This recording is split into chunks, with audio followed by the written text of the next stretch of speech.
La uthatha amasi uwafake la bese uthatha lo muthi la. Lo muthi sithi uvuka malibeni, umuthi esivusa ngawo umuntu uma efile. Ethuneni lakhe sifike sifake lento phakathi. Simphahlele sithi vuka phakabili, vuka umuntu wafela. Wayinjani umuntu walala emathuneni? Sithi sivuka ke manje sosebenza.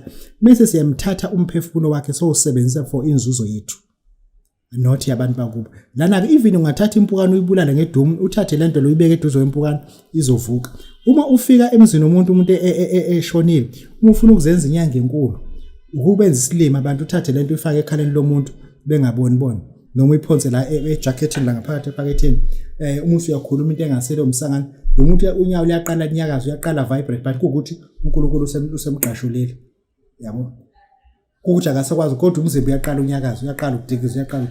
Bese emva kwalokho uyakhipha noma uthi hayi lo muntu uthwethuliwe nginikeni imali engango 100,000 ngizomlanda la thwethule khona. Hambani imgqibode ngizomlanda azohlala emzimbeni. Amanga vese sokuzithela nawe yabo.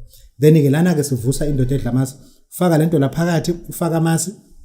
Uma ufaka umuntu uthathe into oyigqiba endleleni. Bese sikunika linye ibhodlela elincane ukufuna ukugcaba emzimbeni ozo connecta ngawe le ndoda la ehleli khona.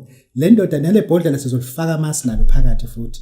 Emva kwaloko uyoyigqiba ke lento lena izosebenza le igqitshiwe nale igqitshiwe lena emva kwaloko usuyayilanda ke uma usuyilanda sizokunika amasiko ayo leli linye ibhodlela oligqibile sizokunika futhi lento zo2 izokhuluma kuwena izokhuluma njengedlozi izokutshela ukuthi hamba odlala umshini ukuthi hamba odlala inamba ezokuthi ekhasini ubiza abantu yenza yonke into ufuna ube nawo imali engango 30,000 ungazosifunda umqondo Babu Dokotela.